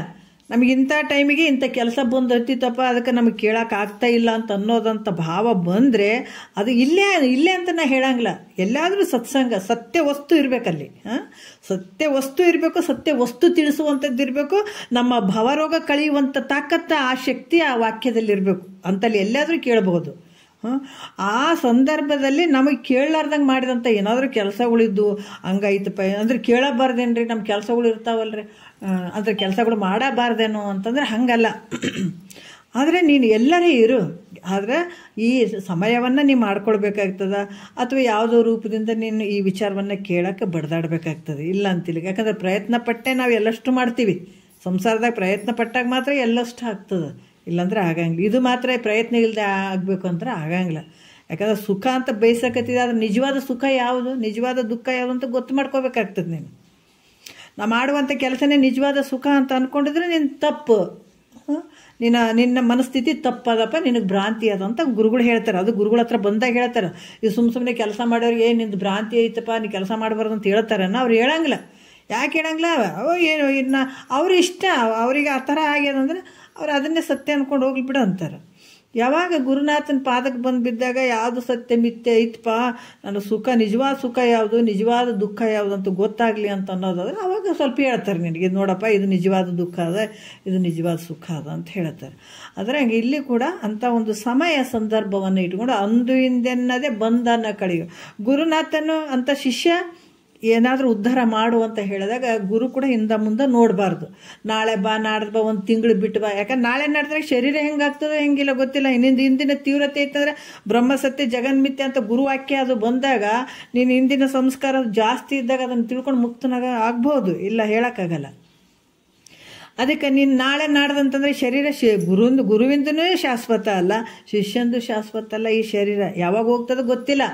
ಇದು ಎಲ್ಲ ನಿಶ್ಚಿತ ಅದ. ಮನೆಯಲ್ಲಿ ಏನಾದರೂ ನಾವು ಅಂದ್ಕೊಳ್ತೀವಿ ಮನಸ್ಸಿನಲ್ಲಿ, ನಾವೇನು ತೊಗೊಂಡು ಸಾಮಾನುಗಳು ಚಂದ ಅದಾವಪ್ಪ, ಇಷ್ಟು ದಿವಸ ಇರ್ತದೆ, ಅವು ಇರ್ತವೆ, ಇವ್ರತನ ನಾವೆಲ್ಲ ಅಂದ್ಕೊಳ್ಳೋದು. ಆದರೆ ನಮ್ಮ ಶರೀರ ಒಂದು 5 ನಿಮಿಷದಾಗ ಇನ್ನೂ ಏನೇನದಾವ ಗೊತ್ತಿಲ್ಲ, ಯಾವಾಗ ಹೋಗಿಬಿಡ್ತದೋ ಗೊತ್ತಿಲ್ಲ. ಇದು ಭಾಳಷ್ಟು ಅನಿತ್ಯತೆಯಿಂದ ಕೂಡಿದಂಥ ಶರೀರ ಇದು. ಅದಕ್ಕೆ ಗುರು ಕೂಡ ನೀನು ಒಂದು ತಿಂಗಳು ಬಿಟ್ಟು ಬಾ, ಒಂದು 15 ದಿವಸ ಬಿಟ್ಟು ಬಾ, ಆದ್ರೆ ನಾಳೆ ಬಾ, ನಾಡ್ದು ಬಾ ಅಂತ ಆತನೂ ಹೇಳಬಾರ್ದು. ಶಿಷ್ಯ ಕೂಡ ನಾಳೆ ಕೇಳ್ತೀನಿ, ನಾಡ್ದು ಕೇಳ್ತೀನಿ ಅಂತಲೂ ಅನ್ನಬಾರ್ದು. ಯಾವಾಗ ತಕ್ಷಣ ಸಿಕ್ಕಿತ ಅವಾಗ ತಕ್ಷಣ ತೊಗೊಳ್ಬೇಕು ಈ ವಾಕ್ಯಗಳು. ಗುರು ಕೂಡ ಶರಣಾಗತನ ಬಂದ ಶಿಷ್ಯಪ್ಪ, ನಮಗೆ ಭವ ದುಃಖ ಅನ್ನುವಂಥದ್ದು ಭಾಳ ಕಷ್ಟ ಐತಪ್ಪ, ನಾ ಇದರಿಂದ ಯಾವಾಗ ಪಾರಾಗ್ಲೋ ತಂದೆ ಅಂತ ಬಂದು ಆತ ಯಾವಾಗ ವಿನಯದಿಂದ ಅದಕ್ಕೆ ಭಕ್ತಿ ಭಾವದಿಂದ, ಅದಕ್ಕೆ ಹೇಳ್ತಾರ ವನಿತೆ ಮೈತ್ರಿ ತನ್ನ ಇನ್ನೇ ನಮ್ಮ ಭಕ್ತಿ ಭಾವನೆ ಅಳವಟ್ಟು ಹೊಂದಿಸಿ ತನ್ನ ಮನದನುರಾಗವನ್ನು ಅಲ್ಲರುತ್ತಿರೆ ಬೆಸಗೊಂಡಳ ಅನುಪಮ ಅದ್ವೈತ ವಿಷಯವನ್ನು ಅಂತ ಹೇಳ್ತಾರೆ. ಆಕೆ ಬಹಳಷ್ಟು ನಮ್ರ ಭಾವದಿಂದ ಭಕ್ತಿ ಭಾವದಿಂದ ಸದ್ಗುರುವಿಗೆ ಕೇಳಿದಾಗ ಆವಾಗ ಆತ ಹೇಳ್ತಾನೆ. ಆತನ ನಾಳೆ ಬಾ, ನಾಡ್ದು ಬಾ ಅಂತ ಅನ್ನಬಾರ್ದು, ತಕ್ಷಣದಲ್ಲೇ ಹೇಳಿಬಿಡ್ಬೇಕು. ಆತನ ಏನು ವಿಚಾರಗಳು ತಿಳಿಸ್ಬೇಕಾಗ್ತದೆ. ಈ ರೀತಿ ಇರುವಂಥದ್ದು ಅಂಥ ಒಂದು ಈ ಶರಣರ ಯಾರು ಇದಕ್ಕೆ ಭವವೈದ್ಯಗೆ ಯಾರಪ್ಪ ಭವವೈದ್ಯ ಅಂದ್ರೆ ಸದ್ಗುರುನಾಥನೇ. ಜಗತ್ತಿನೊಳಗೆ ಬಂಧುಗಳಾದವರು ಬಂದು ಉಂಡೋಗೋರು ನಿನ್ನಂಗೆ ಹೊಗಳ್ತಾರೆ, ಎಲ್ಲ ತಿಂತಾರೆ, ಉಣ್ತಾರೆ, ಮತ್ತು ನಾಳೆ 4 ಮಾತಿಟ್ಟು ಹೋಗ್ತಾರೆ ನಿನಗೆ. ಆ ಮಂದಿಗೆ ಹಿಂಗೆ ನಂಬಿದ್ರೆ ನೀನು ಹಾಳಾಗಿ ಹೋಗ್ತಿ. ಅದಕ್ಕೆ ಭಗವಂತನ ನಂಬಿದವ್ರು ಯಾರು ಕೆಟ್ಟಿಲ್ಲ ಜಗತ್ತಿನೊಳಗೆ, ಆದ್ರೆ ಸಂಸಾರ ನಂಬಿದವ್ರು ಎಲ್ಲರೂ ಕೆಟ್ಟು ಹೋಗ್ಯಾರ. ಅದು ಉಳ್ಯಕ್ಕೆ ಸಾಧ್ಯನೇ ಇಲ್ಲ, ಎಲ್ಲರೂ ಕೆಡ್ತಾರೆ. ಅದು ಹಾಂ, ಯಾಕಂದ್ರೆ ಭಗವಂತನ ನಂಬಿದವರು, ಈ ವಾಕ್ಯಗಳನ್ನು ನಂಬಿದವರು ಯಾವತ್ತೂ ಕೆಡಕ್ಕೆ ಸಾಧ್ಯ ಇಲ್ಲ. ಅದಕ್ಕೆ ಇಲ್ಲಿ ಕೂಡ ಹೇಳ್ತಾರೆ ಅಂಥ ಒಂದು ಭವವೈದ್ಯ ಯಾರು ಸದ್ಗುರುನಾಥ ಪರಮಾತ್ಮ ಇಲ್ಲಿ ಹೇಳ್ತಾರೆ. ಯಾಕಂದ್ರೆ ಶರಣ ಜನರ ಭವರುಜಗಾದಿ ವೈದ್ಯನೇ ಜಾಣರ ದೇವ. ಸತ್ಪುರುಷರ ಜನನ ಅನ್ನುವಂಥ ರೋಗಕ್ಕೆ ಮೂಲ ವೈದ್ಯನಾದಂಥವನು ಯಾರು? ಆತ ಪರಮಾತ್ಮ. ರೋಗಿಯಾದಂಥವನನ್ನು ಯಾಕಂತಂದ್ರೆ ಅಲ್ಲಿ ಕೂಡ ಕೆಲವು ಸಲ ರೋಗ ಅಂತಂದಾಗ ಡಾಕ್ಟ್ರ್ ಹತ್ರ ಹೋದಾಗ ಅಲ್ಲಿ ಕೆಲವು ಔಷಧಗಳನ್ನು ಕೊಟ್ಟು ಕ್ಲೀನ್ ಮಾಡಬೇಕು ಹೊಟ್ಟೆ ಅಂತ ಹೇಳಿಬಿಟ್ಟು ಎಲ್ಲ ಜುಲಾಬೆಲ್ಲ ಮಾಡಿಸ್ತಾರೆ. ಆಮೇಲೆ ಆತ ದೇಹದಲ್ಲಿರುವಂಥ ಎಲ್ಲವನ್ನ ಕ್ಲೀನ್ ಮಾಡ್ತಾರೆ. ಮೊದಲ ಮಲಮೂತ್ರವನ್ನು ಎಲ್ಲ ಕ್ಲೀನ್ ಮಾಡಿ ಹೊಲಸನ್ನು ತೆಗಿತಾರೆ. ಯಾಕಂದ್ರೆ ಕ್ಲೀನ್ ಆಗ್ಬೇಕ್ರಿ ಅಂತ ಹೇಳ್ಬಿಟ್ಟು ಕೆಲವೊಂದು ಔಷಧಗಳನ್ನು ಕೊಡ್ತಿರ್ತಾರೆ. ಆಮೇಲೆ ಔಷಧಗಳನ್ನು ಕೊಟ್ಟು ಅದನ್ನು ಪತ್ತೆ ಮಾಡಿಸಿ ಆ ರೋಗವನ್ನು ಕಳೀತಾರೆ. ಅದ್ರಂಗೆ ಇಲ್ಲಿ ಗುರು ಅನ್ನೋಂಥ ವೈದ್ಯನಾಗಿ ಈತ ಪರಮಾತ್ಮನೇ ಸಗುಣ ರೂಪದಿಂದ ಗುರುವಾಗಿ ಬಂದಿನ. ಅದಕ್ಕೆ ಏನು ಗುರುವಿಗೆ ನರ ಅಂದವ್ ನರಕಕ್ಕೆ ಹೋಗ್ತಾನ. ಯಾಕಂದ್ರೆ ಪರಮಾತ್ಮನ ಸ್ವರೂಪನೇ ಸದ್ಗುರುನಾಥ. ಆತ ಏನು ಮಾಡ್ಯಾನ? ಆತ ಭವವೈದ್ಯ ಇದ್ದಂಗೆ. ಈತ ನಾಮಸ್ಮರಣೆ ಅನ್ನುವಂಥ ಏನು ಮಾಡ್ತಾನತ? ಪರಮಾತ್ಮನ ಒಂದು ನಾಮಸ್ಮರಣೆ ಅನ್ನುವಂಥ ಒಂದು ಜುಲಾಬ್ ಕೊಡ್ತಾನೆ. ಯಾರು? ಭವವೈದ್ಯ. ಅಲ್ಲಿ ಹೋದಾಗ ಆರಾಮಿಲ್ಲ ಅಂತಂದಾಗ ನಿನಗೆ ಹೊಟ್ಟೆಗಿರುವಂಥ ಕಲ್ಮಶ ಎಲ್ಲ ಕ್ಲೀನ್ ಆಗಲಿ ಅಂತೇಳಿ ಔಷಧಿಗಳನ್ನು ಕೊಟ್ಟು ನಿನಗೆ ಜುಲಾಬ್ ಆಗಂಗೆ ಮಾಡ್ತಾನೆ. ಮಾಡಿ ಹೊಟ್ಟೆನ ಹೊಲಸು ಎಲ್ಲ ತೆಗಿಸ್ತಾನೆ. ಆದರೆ ಇಲ್ಲಿ ಗುರುನಾಥ ಏನು ಮಾಡ್ತಾನೆ? ನಾಮಸ್ಮರಣೆ ಅನ್ನುವಂಥದ್ದನ್ನು ಆ ಜುಲಾಬನ್ನು ಕೊಡ್ತಾನೆ ನೋಡ್ರಿ. ಅದರಿಂದ ಅಲ್ಲಿರ್ತಕ್ಕಂಥ ಏನಾಗ್ತದೆ? ಈ ನಾಮಸ್ಮರಣೆಯಿಂದ ಏನಾಗ್ತದ? ಮೋಕ್ಷ ಆಗಂಗಿಲ್ಲ. ಬರೀ ನಾಮಸ್ಮರಣೆ ಮಾಡ್ತೀವ್ರಿ, ಜಪ ಮಾಡ್ತೀವ್ರಿ, ತಪ ಮಾಡ್ತೀವ್ರಿ, ನಮಗೆ ಮೋಕ್ಷ ಆಗ್ತದೆ ಅಂತ ಅನ್ನಂಗಿಲ್ಲ. ನಾವು ಮೊದಲು ಇಲ್ಲಿ ತಿಳ್ಕೊಬೇಕು. ನಾವು ಹೆಂಗಿರ್ತೀವಿ? ಕೆಲವು ಸಲ ಬಾವಿನ ಕಪ್ಪಿಗಳಿದ್ದಂಗೆ ಇರ್ತೀವಿ. ನಾವೇನು ಮಾಡ್ತೀವಿ ಅದರಿಂದನೇ ಮುಕ್ತಿ ಆಗ್ತಂತ ಕೂತಿರ್ತೀವಿ. ನಾವು ಸ್ವಲ್ಪ ಮುಂದಕ್ಕೆ ಮಹಾತ್ಮರ ವಾಕ್ಯಗಳನ್ನು ಕೇಳಬೇಕು. ಯಾಕಂದ್ರೆ ಜಪ ತಪ ಏನು ಕರ್ಮಗಳು ಏನು ಅದಾವ, ಈಗ ಅದಕ್ಕೆ ಹೇಳ್ತಾರೆ, ಕಪಟ ಒಳಿದು ಕೋಟಿ ಜಪವನ್ನೇ ಸೆಗಿಬಲು ತಪವನ್ನೇ ಮಾಡಿ ತತ್ವದ ಉಪದೇಶ ಒಡೆಯದೆ ತೋರದಯ್ಯೋ ಸುಖ ತೋರದಯ್ಯೋ ಅಂತ ಹೇಳ್ತಿದ್ದಾರೆ. ಕಪಟ ಅಳೆದಿದ್ದೀನಿ, ಕೋಟಿ ಜಪ ಮಾಡಾಕತ್ತೀನಿ, ತಪ ಮಾಡಾಕತ್ತೀನಿ, ಪೂಜಾ ಪುರಸ್ಕಾರಗಳನ್ನು ಮಾಡಾಕತ್ತೀನಿ, ನೀ ಚಂದ ಸಾಯೋವರೆಗೂ ಮಾಡು. ಎಷ್ಟು ಜನ್ಮ ಹುಟ್ಟಿ ಬಂದರೂ ಕೂಡ ಇದೇ ಕರ್ಮವನ್ನು ಮಾಡಿದೆ ಅಂದರೆ ನಿನಗೆ ಯಾವತ್ತೂ ಮೋಕ್ಷ ಆಗಂಗಿಲ್ಲ, ಸಾಧ್ಯನೇ ಇಲ್ಲ. ಮುಕ್ತಿ ಬೇಕು ಅಂತ ಆನಂದವನ್ನು ನಾವು ಪಡ್ಕೊಳ್ಬೇಕು ಅಂತ ಅನ್ನುವಂಥ ಭಾವ ಇದ್ದಾಗ ಏನು ಅಂತಂದ್ರೆ ಇಲ್ಲಿ ಗುರುನಾಥ ಏನು ಮಾಡ್ತಾನ? ಹೊಟ್ಟೆ ಸ್ವಚ್ಛ ಆಗಬೇಕಲ್ಲ, ಕ್ಲೀನ್ ಆಗಬೇಕಲ್ಲ ಅನ್ನೋದಕ್ಕಾಗಿ ಇಲ್ಲಿ ನಾಮಸ್ಮರಣೆ ಅನ್ನುವಂಥದ್ದು ಜುಲಾಬ್ ಕೊಡ್ತಾನೆ. ಆ ಕೊಟ್ಟ ಮೇಲೆ ಆತನಲ್ಲಿ ಇರ್ತಕ್ಕಂಥ ಏನು ಈ ಪಾಪದ ದೋಷ ಏನಿರ್ತಾವ, ಮಲದೋಷ ಏನಿರ್ತದ ಅದೆಲ್ಲ ನಿವೃತ್ತಿ ಆಗ್ತದೆ. ನಿವೃತ್ತಿ ಆದಮೇಲೆ ಇದು ಹೆಂಗೆ ಹೊಟ್ಟೆಗೆಲ್ಲ ಕ್ಲೀನ್ ಆದಮೇಲೆ ಹೆಂಗೆ ಔಷಧಿ ಕೊಡ್ತಾನೆ ಅದ್ರಂಗೆ ಇಲ್ಲಿ ಜ್ಞಾನ ಉಪದೇಶದ ಔಷಧಿಯನ್ನು ಕೊಡ್ತಾನೆ. ನಂತರ ಕೊಟ್ಬಿಟ್ಟು ಮತ್ತಿಲ್ಲೇನು ಮಾಡ್ತಾನತ್ತ, ವೈರಾಗ್ಯ ಅನ್ನುವಂಥ ಅಭ್ಯಾಸ. ಇದು ಪತ್ತೆ. ಈಗ ಪತ್ತೆ ಮಾಡ್ಬೇಕಾದ್ರೆ ನೀವು ಇದು ತಿನ್ನಬೇಡ್ರಿ ಅಂತ ಹೇಳ್ತೀವಿಲ್ಲ. ಎಣ್ಣೆಯಲ್ಲಿ ಕರೆದಂಥ ಪದಾರ್ಥಗಳನ್ನು ತಿನ್ನಬೇಡ್ರಿ, ಆ ಕಡೆ ಈ ಕಡೆ ಪಾನಿಪುರಿ ತಿನ್ನಬೇಡ್ರಿ, ಅಲ್ಲಿ ನಿಂತು ಎಲ್ಲ ಹೆಲ್ತ್ ಹಾಳಾಗ್ತಾವೆ ನೋಡ್ರಿ. ಅಲ್ಲಿ ಇಲ್ಲಿ ಎಲ್ಲನ ನಿಂತುಗಳನ್ನೇ ನಿಂತು ತಿಂದುಬಿಡೋದು, ಅಲ್ಲೆಲ್ಲೆಲ್ಲಿ ತಿನ್ಕೊತ ಹೋದ್ರಿ ಅಂದರೆ ಅನಾರೋಗ್ಯ ಆಗ್ತದೆ ಅದರಿಂದ. ಅದಕ್ಕೆ ಅದನ್ನೆಲ್ಲ ಬಿಟ್ಬಿಡಪ್ಪ. ಇಲ್ಲಿ ಕೂಡ ಎಲ್ಲ ಯಾವುದನ್ನು ನಂಬಬೇಡಪ್ಪ. ಈ ಸಂಸಾರ ಇದು ಯಾವುದು ನಿನಗೇನು ತೋರ್ತದೆ, ಇದು ಯಾವುದು ನಿಂದಲ್ಲ, ಶರೀರ ಕೂಡ ನಿಂದಲ್ಲ ಅನ್ನುವಂಥದ್ದು. ಅವೆಲ್ಲ ಅಭ್ಯಾಸಗಳೇನು ಹೊರಗಿನ ಅಭ್ಯಾಸಗಳದಾವ ಅಂಥವೆಲ್ಲ ಬಿಡು. ಆದಷ್ಟು ಮನಸ್ಸನ್ನು ಏಕಾಗ್ರತೆ ಮಾಡ್ಕೊ. ಕ್ಷಮೆಯಿಂದ ಮುಕುತಿ ಸಾಧನ ಪೆರತುಂಟೆ ಅಂತಾರೆ. ಈ ಮನಸ್ಸನ್ನು ಹರಿದಾಡಕ್ಕೆ ಬಿಡಬೇಡ. ಹೊರಗಡೆ ಹರಿದಾಡೋದ್ರಿಂದ ಏನಾಗ್ತದ, ನಿನಗೆ ಕಷ್ಟ. ಇಷ್ಟೆಲ್ಲ ಯಾಕೆ ಹೇಳ್ತಾರಪ್ಪ ಗುರುಗಳು ಅಂತಂದ್ರೆ, ನಿನ್ನನ್ನು ಆರಾಮಾಗಿ ಮಾಡೋಕ್ಕೆ ನೋಡಕತ್ತಾರ ಅವರು. ಈ ಮನಸ್ಸು ಅನ್ನುವಂಥದ್ದು ಭಾಳ ಗದ್ದಲಕ್ಕೆ ಬಿದ್ದದ. ಇದು ಒಂದು ಜನ್ಮದ್ದಲ್ಲ, ಇದು ಗದ್ದಲು ಮಾಡೋದು ಒಂದು ಜನ್ಮದ್ದಲ್ಲ, ಭಾಳ ಜನ್ಮಾಂತರದ ಮನಸ್ಸು ಗದ್ದಲಕ್ಕೆ ಬಿದ್ದದು. ಅದಕ್ಕೆ ಈ ಮನಸ್ಸನ್ನು ಸ್ವಲ್ಪ ನೀನು ಹೊರಗೆ ಹೋಗ್ಲಾರ್ದಂಗೆ ಮಾಡಿ ಸ್ವಲ್ಪ ವೈರಾಗ್ಯ ಭಾವ ತಗೋ. ನಾವೇನು ಎಲ್ಲವನ್ನು ಕಟ್ಕೊಂಡಾಗ ಸಂಪತ್ತು ಅಂತ ಹೇಳ್ತೀವಿಲ್ಲ, ಎಲ್ಲವನ್ನು ಎಲ್ಲ ಅದು ಮಾಡ್ಬೇಕ್ರಿ ಇದು ಮಾಡ್ಬೇಕ್ರಿ ಅದು ಸಂಪತ್ರಿ ಅಂತೀವಿ. ಆದ್ರೆ ಮಹಾತ್ಮರು ಒಂದೇ ಮಾತು ಹೇಳ್ತಾರೆ, ವಿರತಿಯಿಂದಿತರ ಸಂಪದ ಸುಖ ಮುಂಟೆ. ಎಲ್ಲವನ್ನು ಏನು ಬಿಟ್ಟು ಹೋಗ್ಬೇಡಪ್ಪ. ಹೆಣ್ತಿನ ಬಿಡಬೇಡ, ಮಕ್ಕಳನ್ನ ಬಿಡಬೇಡ, ಸಂಸಾರ ಬಿಡಬೇಡ, ಏನು ಬಿಡಕ್ಕೆ ಹೋಗ್ಬೇಡ. ಆದರೆ ನಿನ್ನ ಮನಸ್ಸಿನಲ್ಲಿ ಬಿಟ್ಕೋ. ಅದ್ರ ಮೇಲೆ ಭಾವ ಇಡಬೇಡ, ಅದ್ರ ಮೇಲೆ ಅಷ್ಟು ಆಸೆ ಮಾಡೋಕೆ ಹೋಗ್ಬೇಡ. ಒಂದು ಹೆಂಡತಿನೂ ಬಿಟ್ಟು ಹೋಗ್ತಾಳೆ, ಹೆಂಡತಿಯಾರ ಬಿಟ್ಟು ಹೋಗ್ಬೋದು, ನೀನಾರ ಬಿಟ್ಟು ಹೋಗ್ಬೋದು. ಏನು ಕೊನೆವರೆಗೆ ಇರ್ತೀರೇನು? ಎಲ್ಲ ಜೊತೆ ಆಗಿರ್ತೀವೇನ? ಇಲ್ಲಲ್ಲ. ಆ ಹೆಂಡ್ತಿದು ಯಾವಾಗ ಮುಗೀತದ, ಆಕಿ ಇಳಿದು ಹೋಗಿಬಿಡ್ತಾಳೆ. ಗಂಡ ಯಾವಾಗ ನಾವೊಂದು ಇದ್ರಾಗ ಕುಂತಂಗೆ ಗಾಡಿಯಾಗ ಕೂತ್ಕೊಂಡಂಗೆ ಎಲ್ಲೆಲ್ಲಿ ನಮ್ಮ ಸ್ಟೇಷನ್ಗಳು ಬರ್ತಾವೆ ಅಲ್ಲೆಲ್ಲಿ ಇಳ್ಕೊಂಡು ಹೋಗ್ಬಿಡೋದು. ಹಾಗಾಗಿ ಹೆಂಡ್ತಿನೂ ಶಾಶ್ವತ ಅಲ್ಲ, ಹೌದಾ? ಗಂಡನೂ ಶಾಶ್ವತ ಅಲ್ಲ. ಆದ್ರೆ ಒಬ್ಬರಲ್ದು ಒಬ್ರು ಬಿಟ್ಟು ಹೋಗೋರು. ಇವೆಲ್ಲ ಏನದಾವಪ್ಪ, ಅವೆಲ್ಲ ಅನಿತ್ಯದಿಂದ ಕೂಡಿದಾವೆ.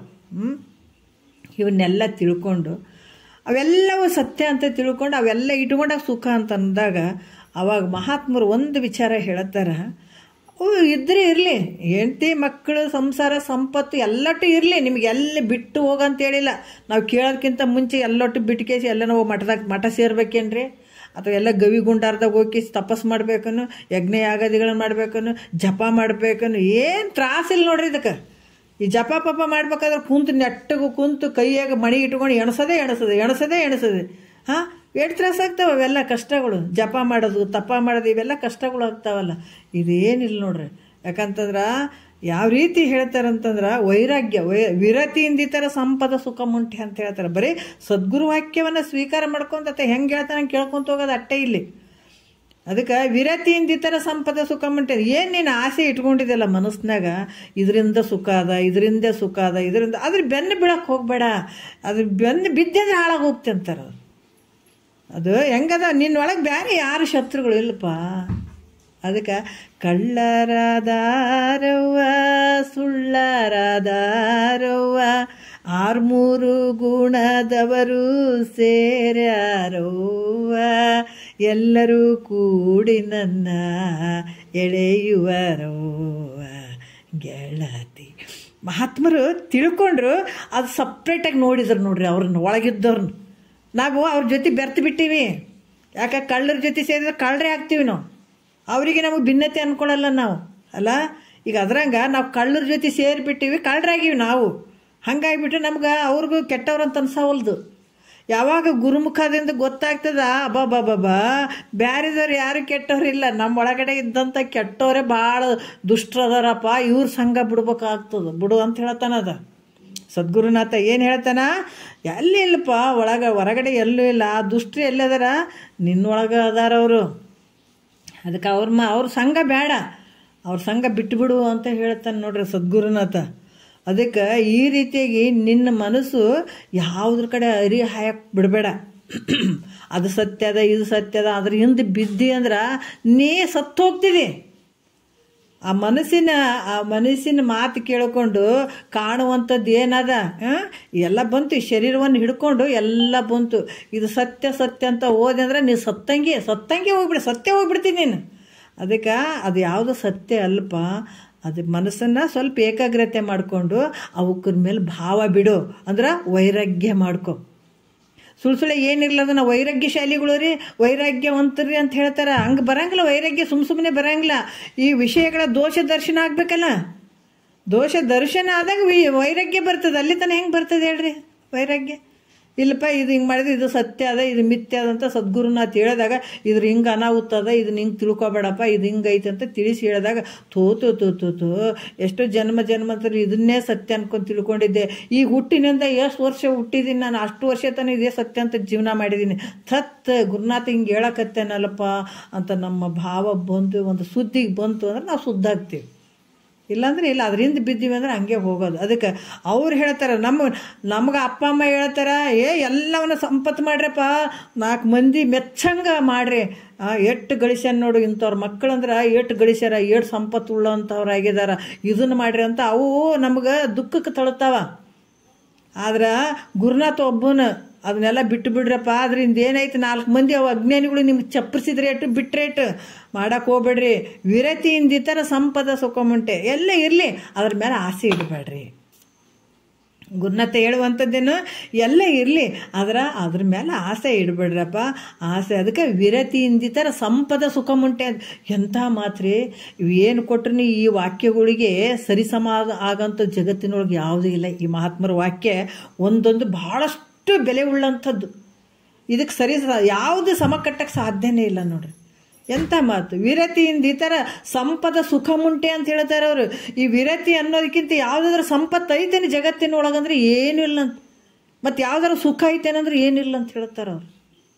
ಎಂಥ ಮಾತ್ರೆ! ಅದಕ್ಕೆ ಈ ರೀತಿಯಾಗಿ ಇಲ್ಲಿ ಕೂಡ ಏನು ಹೇಳ್ತಾರೆ, ಒಂದು ಮಲದೋಷವನ್ನು ನಿವೃತ್ತಿ ಮಾಡಿ ನಂತರ ಜ್ಞಾನ ಉಪದೇಶವನ್ನು ಮಾಡ್ತಾರೆ. ಜ್ಞಾನ ಉಪದೇಶವನ್ನು ಮೊದಲು ನಿನ್ನೊಳಗೆ ಒಟ್ಟು ಮತ್ತು ಶುದ್ಧ ಇರಂಗಿಲ್ಲಲ್ಲ ಅಂತ ಕಾರಣ ಭಾಳ ಕಲ್ಮಶದಿಂದ ಕೂಡಿದಾಗ ಆವಾಗ ನಿನಗಿಂತ ಶ್ಲೋಕ ಹೇಳ್ರಿ, ಹಾಡು ಹೇಳ್ರಿ. ನೋಡ್ರಿ, ಭಜನ್ಸ್ ಮಾಡೋದ್ರಾಗ ಎಷ್ಟೋ ಶಕ್ತಿ ಇರ್ತದೆ. ಈ ಪ್ರತಿಯೊಬ್ಬರು ತತ್ವ ಪದಗಳನ್ನು ಆಡುವಂಥದ್ದಾಗಿರ್ಬೋದು, ಇಂಥವೆಲ್ಲ ಮಾಡೋದ್ರಿಂದ ಬಹಳಷ್ಟು ಕಾಯ ವಾಚ ಮನಸ್ಸ ಈ ನಾವೇನು ಹಾಡ್ತೀವಿ ಅದನ್ನು ಮನಸ್ಸು ಚಿಂತನೆ ಮಾಡ್ತದೆ. ಯಾಕೆ ಹಾಡು ಅಂತಾರೆ ಗುರುಗಳು ಅಂತಂದ್ರೆ, ಇಂಥ ತತ್ವ ಪದಗಳನ್ನು ಹಾಡ್ರಿ, ಇಂಥದ್ದು ಹಾಡ್ರಿ ಅಂತ ಯಾಕೆ ಅವ್ರ ಬಾಯಾಗ ಬರ್ತದಂದ್ರೆ, ಅದು ಹಾಡೋದ್ರಿಂದ ನೀವು ಯಾವುದೋ ಒಂದು ಕೆಟ್ಟ ಮಾತು ಹಾಡಿರ್ತೀವಿ, ಯಾರಿಗೋ ಒಂದು ಬೈದಿರ್ತೀವಿ, ಅಥವಾ ಅವರೇ ನಮಗೆ ಬೈದಿರ್ತಾರೆ. ಹೌದಾ?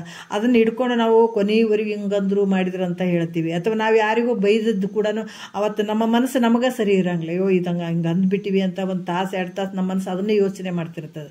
ಅದಕ್ಕೆ ನಮ್ಗೆ ಗೊತ್ತಿಲ್ಲದೆ ಇವು ಕೆಲಸಗಳು ನಡೀತಿರ್ತಾವಲ್ಲ. ಹಂಗಾಗಿ ಅವನ್ನೆಲ್ಲ ಬಿಟ್ಟು ಒಳ್ಳೆಯ ವಿಚಾರಗಳನ್ನು ಅಥವಾ ಒಳ್ಳೆಯ ತತ್ವ ಪದಗಳನ್ನು ನಾವು ಆಡೋದ್ರಿಂದ ಯಾಕೆ ಭಜನ್ಸದಲ್ಲೇ ಯಾಕೆ ಮಾಡಬೇಕು ಅನ್ನೋದನ್ನ, ಒಳ್ಳೆ ತತ್ವ ಪದಗಳು ಇವೆಲ್ಲ ಆಡೋದ್ರಿಂದ ಏನಾಗ್ತದೆ, ಮನಸ್ಸು ಅದನ್ನೇ ಚಿಂತನೆ ಮಾಡ್ತದೆ. ಚಿಂತನೆ ಮಾಡಿ ಅದೇ ಪ್ರಕಾರ ಶರೀರ ಕೂಡ ವರ್ತನೆ ಮಾಡ್ತದೆ. ಹೀಗಾಗಿ ಎಲ್ಲ ಆ ಒಂದು ದೋಷ ಏನಿರ್ತವೆ, ವಿಕ್ಷೇಪ ಮಲದೋಷ ವಿಕ್ಷೇಪ ದೋಷ ಏನಿರ್ತದೆ ನಮ್ಮಲ್ಲಿ ಅಂತಃಕರಣದಲ್ಲಿರುವಂಥದ್ದು, ಇವನ್ನ ನಿವೃತ್ತಿ ಆಗ್ತದೆ. ಯಾವಾಗ ನಿವೃತ್ತಿ ಆಯಿತು, ಅಂತಃಕರಣ ಯಾವಾಗ ಶುದ್ಧ ಆಯಿತು, ಅಂತಃಕರಣ ಅನ್ನುವಂಥ ಹೊಲ ಯಾವಾಗ ಶುದ್ಧ ಆಯ್ತು ಅಂದಾಗ ಅವಾಗ ಜ್ಞಾನದ ಉಪದೇಶಗಳು ಚೆನ್ನಾಗಿ ನಡ್ತಾವೆ. ಈಗ ನಾವು 1 ತಾಸು ಕುಂತರು ಕೂಡ ಇಲ್ರಿ ನಮಗೆ ಗೊತ್ತೇ ಆಗಲಿಲ್ಲ ನೋಡ್ರಿ, ಗುರುವಾಕ್ಯ ಕೇಳ್ತಾ ಹೋದಾಗ ಭಾಳ ಆನಂದ ಆಗ್ತದ್ರಿ ಅಂತಂದಾಗ ನಮ್ಮ ಹೊಲ ಸ್ವಚ್ಛ ಅದ, ಗುರುನಾಥನ ವಾಕ್ಯಗಳ ಬೀಜ ಬಿತ್ತಕತ್ತೇವೆ ನಮ್ಮಲ್ಲಿ ಅಂತ ನಾವು ತಿಳ್ಕೊಬೇಕು. ಇಲ್ರಿ ಯಾವಾಗ ಮುಗಿಸ್ಬಿಡ್ತಾರೇನ್ರಿ, ಸಾಕಾಗಿಬಿಟ್ಟದ್ರಿ ದಿನ ಕೇಳೋದೇನ್ರಿ, ಅವ್ರು ಕೇಳ್ತಾರೆ ನಾವು ಕುಂತು ಕೇಳಕತ್ತೀವಿ ರೀ, ಬರೀ ಸಾಕಾಗ್ಯದಂದ್ರೆ ನಮ್ದು ಇನ್ನೂ ಸ್ವಚ್ಛ ಆಗಿಲ್ಲ ಅಂತ ತಿಳ್ಕೊಳ್ಬೇಕು. ಹಾಗಾಗಿ ಇದನ್ನು ಕೇಳಬೇಕನ್ನುವಂಥ ಭಾವ ಬಂತು ಅಂತಂದಾಗ ನಾವು ಶುದ್ಧ ಆಗೀವಿ ಅಂತ ತಿಳ್ಕೊಂಡು ಆ ವಾಕ್ಯಗಳನ್ನು ನಾವು ತೊಗೊಂಡು ಬಿತ್ಕೋಬೇಕು. ಬರೀ ಹೊಲ ಬಿತ್ತಿಗೆ 1 ವರ್ಷದ ನಂತರ ನಾವು ಬೆಳೆಗೆ ಉಂಡ್ರೆ ಸಾಕಪ್ಪ ಇವತ್ತು ಗೆದ್ದೀವಿ ಇಷ್ಟು ರೊಕ್ಕ ಬಂತು ನಾವು ಶ್ರೀಮಂತ ಅಂತ ಅಲ್ಲ. ಇದು ದೊಡ್ಡ ಶ್ರೀಮಂತಿಕೆ. ಗುರುವಾಕ್ಯವನ್ನು ಕೇಳಿ ಅದನ್ನು ಬಿತ್ಕೊಂಡು ಬೆಳಕೊಂಡು ಅದು ರಾಶಿ ಮಾಡ್ಕೊಂಡು ಅದು ಇಟ್ಕೊಳ್ಳೋಂಥ ಸುಮ್ಮನೆ ಅಲ್ಲ. ಮತ್ತು ಕೊನೆಯವರೆಗೆ ಸಹಾಯ ಸಿಗ್ತದೇನಂತ ಹಂಗಲ್ಲ. ಈಗ ಯಾವಾಗ ನಾವು ಎಷ್ಟು ಶ್ರದ್ಧೆಯಿಂದ ಭಕ್ತಿಯಿಂದ ನಂಬಿಕೆಯಿಂದ ಗುರುವಾಕ್ಯವನ್ನು ತೊಗೊಳ್ತೀವಿ ಬೇಗ, ಅಷ್ಟು ನಾವು ಫಲವನ್ನು ತೊಗೊಂಡ್ಬಿಡ್ಬೋದು. ಈಗ ತೊಗೊಂಡು ಆ ಫಲವನ್ನು ತೊಗೊಂಡು ಉಣ್ಕಂತ ಕುಂತು ಬಿಡ್ಬೇಕು ಅಷ್ಟೇ. ಮತ್ತು ಇದು ಕೊನೆಗೆ ಫಲ ಅಂದ್ಗಳೇ ಇಲ್ರಿ ಇಷ್ಟು ಸಹಾಯವರೆಗೂ ಕೇಳಬೇಕು, ಸಹಾಯಕ್ಕೆ ಫಲ ಅದೇನ್ರಿ ಅಂತ ಇದು ಅಲ್ಲ. ಇದು ಜ್ಞಾನದ ಹಂಗಲ್ಲ. ನೀವೆಷ್ಟು ಶ್ರದ್ಧೆ ಇರ್ತದೆ ನಾವು ಕೇಳ್ತೀವಿ, ತಕ್ಷಣದಲ್ಲಿ ಈ ಫಲವನ್ನು ತಗೊಂಡು ಉಣ್ಕೊಂತ ಸುಮ್ಮನೆ ಕುಂದಿರ್ಬೇಕು. ಆಯುಷ್ಯ ಇರುವ ಮಟ್ಟ ಆನಂದವಾಗಿ ಕಳಿಬಹುದು. ಅಷ್ಟು ಶಕ್ತಿ ಇದ್ರಾಗ ಐತಿದು. ಅದಕ್ಕೆ ಮಹಾತ್ಮರು ಹಿಂಗೆ ಮಾಡ್ಕೊಂಡ್ರು. ಅದಕ್ಕೆ ಈ ರೀತಿಯ ಜ್ಞಾನೋಪದೇಶ ಔಷಧವನ್ನು ಕೊಟ್ಟು ವೈರಾಗ್ಯ ಅಭ್ಯಾಸವನ್ನು ಪಥ್ಯಗಳು, ಯಾಕಂದ್ರೆ ಇದು ವೈರಾಗ್ಯ ಅನ್ನುವಂಥ ಪಥ್ಯವನ್ನು ಮಾಡಿಸಿ ಈ ಭವ ರೋಗವನ್ನು ನಿವಾರಣೆ ಮಾಡ್ತಾನೆ. ಈ ರೀತಿಯಾಗಿ ಶರಣ ಜನರ ಜನನ ಅನ್ನುವಂಥದ್ದು ರೋಗಕ್ಕೆ ಏನದನ ವೈದ್ಯನಾಗಿರುವಂಥವನು ಯಾರು? ಆತ ಪರಮಾತ್ಮ ಅಂತ ಹೇಳ್ತಾರೆ. ಮತ್ತು ಪರಿಭಾವಿಸಲು ಶಂಭುಲಿಂಗ ನೀನು ಓರ್ವನೇ ಜಾಣರ ದೇವ. ನೋಡ್ರಿ, ಜಗತ್ತಿನ ಒಳಗೆ ನೋಡ್ರಿ ಯಾರು ಪರಿಭಾವಿಸಲು ಅಂದರೆ ವಿಚಾರ ಮಾಡಿ ನೋಡಿದಾಗ ಶಂಭುಲಿಂಗ ನೀನೋರ್ವನೇ ಜಾಣರ ದೇವ. ಚೆನ್ನಾಗಿ ವಿಚಾರ ಮಾಡಿ ನೋಡಿದರೆ ಸಕಲ ಜೀವಕೋಟಿಗಳಿಗೆ ನಿನ್ನಂತೆ ಸುಖವನ್ನುಂಟು ಮಾಡೋಂಥವ್ರು ಯಾರು ಇಲ್ಲಪ್ಪ. ಎಲ್ಲ ಜಗತ್ತಿನ ಒಳಗೆ ನೀನು ಒಬ್ಬನೇ ನೋಡು, ಎಲ್ಲಕ್ಕೂ ಸುಖವನ್ನು ಉಂಟು ಮಾಡೋಂಥ ಶಕ್ತಿ ನಿನಗೊಬ್ಬತ್ತಿಗೆ ಐತಪ್ಪ. ನಿನ್ನಂಗೆ ಬೇರೆ ಜಗತ್ತಿನೊಳಗೆ ಯಾರಿಲ್ಲ. ಸಕಲ ಜೀವರಾಶಿಗಳಿಗೆ ಅಂಥ ಸುಖವನ್ನು ಕೊಡುವಂಥ ಸುಖದ ಸ್ವರೂಪನಾಗಿರುವಂಥವನೇ ನೀನು. ಅದಕ್ಕೆ ಬೇರೆ ಯಾರಿಲ್ಲ, ನಿನ್ನ ಬಿಟ್ರೆ ನೀನು ಒಬ್ಬನೇ ಪರಮಾತ್ಮ ಅಂತ ಹೇಳುವಂಥ ವಿಚಾರವನ್ನು ಹೇಳ್ತಾರೆ. ಇಲ್ಲಿ ಭಾಳ ವಿಶೇಷವಾಗಿ ನಿರ್ಗುಣ ಪರಮಾತ್ಮನ ವರ್ಣನೆಯನ್ನು ಮಾಡಿ ಈಗ ಸಗುಣ ಪರಮಾತ್ಮನ ವರ್ಣನೆಯನ್ನು ಮಾಡ್ತಾರೆ. ಇಷ್ಟೊತ್ತಿನ ನಿರ್ಗುಣ ಪರಮಾತ್ಮನ ಬಗ್ಗೆ ಹೇಳಿದ್ರು ಅವರು. ಈಗ ಮುಂದಿನ ವಿಚಾರದಲ್ಲಿ ಸಗುಣ ಪರಮಾತ್ಮನ ಬಗ್ಗೆ ಹೇಳ್ತಾರೆ. ಸಗುಣ ಪರಮಾತ್ಮನ ಬಗ್ಗೆ ನೋಡೋಣ. 11ನೇ ನುಡಿಯಲ್ಲಿ ಹೇಳ್ತಾರೆ, ಪರಮ ಪಾವನ ಪಂಚಮುಖ ದಯಾ ಸಿಂಧುವೇ ಶಂಭುಲಿಂಗ, ವರದ ವಾಸವ ನತ ಲೋಕೈಕ ಬಂಧುವೇ ಶಂಭುಲಿಂಗ ಅಂತ ಹೇಳ್ತಾರೆ. ಪರಮ ಪಾವನ ಅಂದರೆ ಯಾರು? ಪವಿತ್ರ, ಪರಮ ಪವಿತ್ರನಾಗಿರುವಂಥವನು ಪರಮಾತ್ಮ.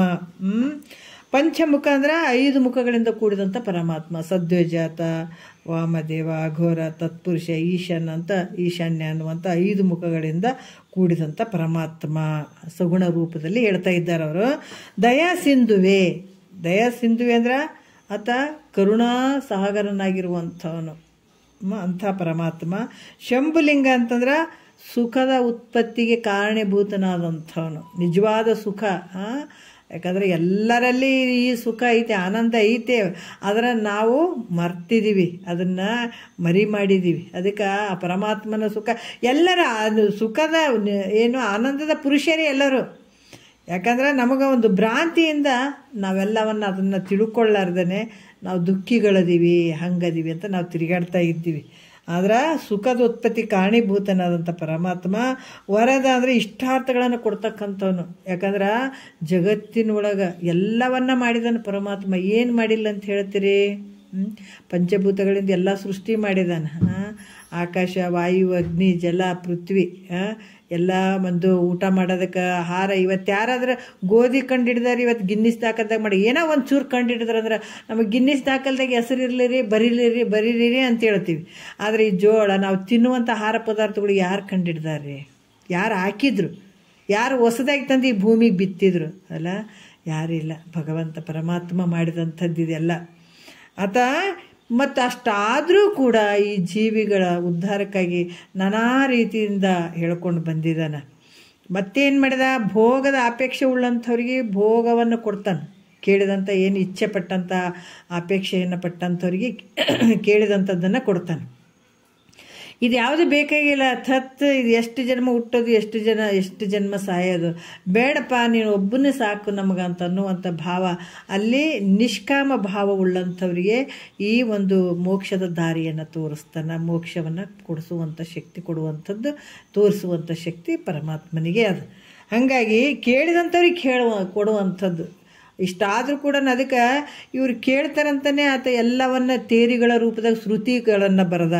ಶ್ರುತಿಯನ್ನು ಅದನ್ನು ನೋಡಿದಂಥ ಋಷಿಗಳು ಸ್ಮೃತಿಯನ್ನು ಬರೆದ್ರು, ಶ್ಲೋಕಗಳನ್ನು ಸ್ತುತಿ ಮಾಡಿದರು ಎಲ್ಲನೂ. ಅದಲ್ಲ, ಹಂಗಾಗಿ ಇವನ್ನೆಲ್ಲ ಬರೆದು ತೇರು ರೂಪದಾಗ ಬರೆದ. ಪ್ರಾಕ್ಟಿಕಲಾಗಿ ಜಗತ್ತನ್ನು ಸೃಷ್ಟಿ ಮಾಡ್ದ. ಜಗತ್ತಿನೊಳಗೆ ಏನು ಪಾಪ ಪುಣ್ಯ ಏನು ತೊಗೊಂಡು ಬಂದೀವಲ್ಲ, ಇದು ತೊಗೊಂಡು ಬಂದೀವಿ, ಮತ್ತು ಪಾಪಾರ ಅನುಭವಿಸ್ಬೇಕು, ಪುಣ್ಯರ ಅನುಭವಿಸ್ಬೇಕು, ಎರಡೂ ಇರ್ತಾವೆ. ಎರಡೂ ಇರ್ತವೆ. ಕೆಲವು ಸಾಮಗ್ರಿಗಳು ವಸ್ತುಗಳು ಬೇಕಲ್ಲ, ಹಾಗಾಗಿ ಈ ಜಗತ್ತನ್ನು ಸೃಷ್ಟಿ ಮಾಡಿದ ಪರಮಾತ್ಮ.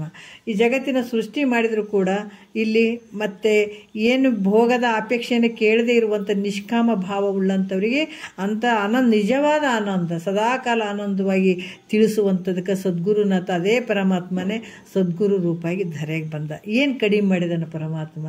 ಏನೇನು ಕಡಿಮೆ ಮಾಡಿಲ್ಲ. ಎಲ್ಲನೂ ಕರುಣೆಯಿಂದ ಎಲ್ಲವನ್ನು ಕೊಡ್ತಕ್ಕಂಥವನು, ಇಷ್ಟಾರ್ಥಗಳನ್ನು ಕೊಡ್ತಕ್ಕಂಥವನು ಪರಮಾತ್ಮ ಅದಾನ. ಮತ್ತು ವಾಸವನತ ಅಂದ್ರೆ ದೇವೇಂದ್ರಿಂದ ನಮಸ್ಕಾರ ಮಾಡಿಕೊಳ್ಳಲಿಕ್ಕೆ ಯೋಗ್ಯವಾದಂಥವನು. ಲೋಕೈಕ ಬಂಧುವೆ ಅಂದರೆ ಜಗತ್ತಿಗೆ ಒಬ್ಬನೇ ಬಂಧುವಾದಂಥವನು. ಅದಕ್ಕೆ ಹೇಳ್ತಾರೆ ಹೆಂಗದಾನ ಪರಮಾತ್ಮ ಅಂದ್ರೆ ಅದು ಜಗತ್ತಿಗೆ ಅದು ಒಬ್ಬನೇ ಬಂಧು ಬಳಗ ಎಲ್ಲ. ಅದಕ್ಕೆ ಎಲ್ಲ ರೀತಿಯಿಂದ ಬಂಧು ಬಳಗ ಅಂತಂದ್ರೆ ಪರಮಾತ್ಮ ಒಬ್ಬವನೇ. ಅದಕ್ಕೆ ಅದನ್ನು ಬಿಟ್ಟರೆ ಜಗತ್ತಿನೊಳಗೆ ಯಾರೂ ಇಲ್ಲ. ಹಾಗಾಗಿ ಜಗತ್ತಿಗೆ ಒಬ್ಬನೇ ಬಂಧು ಆದರೆ ಯಾರು ಅಂದ್ರೆ ಭಗವಂತನೇ ನೋಡ್ರಿ. ಅದನ್ನು ಬಿಟ್ಟರೆ ಬೇರೆ ಏನು ಇಲ್ಲವೇ ಇಲ್ಲ ಜಗತ್ತಿನೊಳಗೆ. ಅಂಥ ಒಂದು ಪರಮಾತ್ಮ ಶಂಭುಲಿಂಗ ಅಂದರೆ ಸುಖವನ್ನು ಉಂಟು ಮಾಡುವಂಥ ಪರಮಾತ್ಮ ಅನ್ನುವಂಥ ವಿಚಾರವನ್ನು ಹೇಳ್ತಾರೆ. ಮತ್ತು ಟೈಮ್ ಆಯಿತು. ಇಲ್ಲಿ ಇನ್ನೊಂದು ಒಂದನ್ನು ನುಡಿಯಲ್ಲಿ ಬಹಳ ಅದ್ಭುತವಾಗಿ ಇಲ್ಲಿ ವರ್ಣನೆ ಮಾಡಿ ಮತ್ತು ಭಾಳಷ್ಟು ವಿಚಾರಗಳು ಮುಂದೆ ಒಳ್ಳೆ ವಿಚಾರಗಳು ಅದಾವ. ನಾವು ಇದನ್ನು ಕೇಳಕತ್ತೀವಿ ಅಂದ್ರೆ ಭಾಳ ಧನ್ಯರು.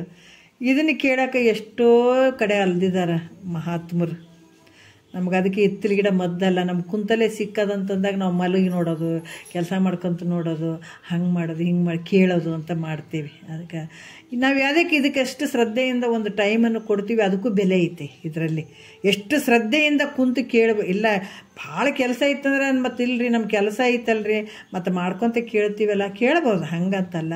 ಬಟ್ ಕೆಲಸ ಹುಡುಕಿ ಇದ್ದ ಟೈಮ್ನಲ್ಲಿ ಸುಮ್ಮನೆ ಕುಂತು ಕಾಲ ಯಾಕೆ ಕಳಿಬೇಕು ಅಂತ ಈ ಭಾವದಿಂದ ಈ ಟೈಮಿಗೆ ಕೆಲಸ ಇಟ್ಕೊಂಡು ಕೇಳ್ದಂಗೆ ಆಯಿತು ಬಿಡ್ದಂಗೆ ಆಯಿತು ಅಂತ ಹಂಗೆ ಮಾಡುವಂಥದ್ದಲ್ಲ. ಯಾಕಂದರೆ ಇದು ಕಿವಿಗೆ ಬೀಳಕತ್ತೇವಂದ್ರೆ ಭಾಳ ಧನ್ಯರು ನಾವು. ಈಗ ನಮಗೆ ತಿಳಿದೇ ಇರಲಿ ಎಷ್ಟು ಜನ್ಮದ ಪುಣ್ಯ ಈ ವಿಚಾರಗಳು ನಮಗೆ ಇವತ್ತು ಕಿವಿಗೆ ಬೀಳ್ತಾ ಇದ್ದಾವಂದ್ರೆ ಜಗತ್ತಿನಾಗ ಎಷ್ಟೋ ಜನ ಬಂದು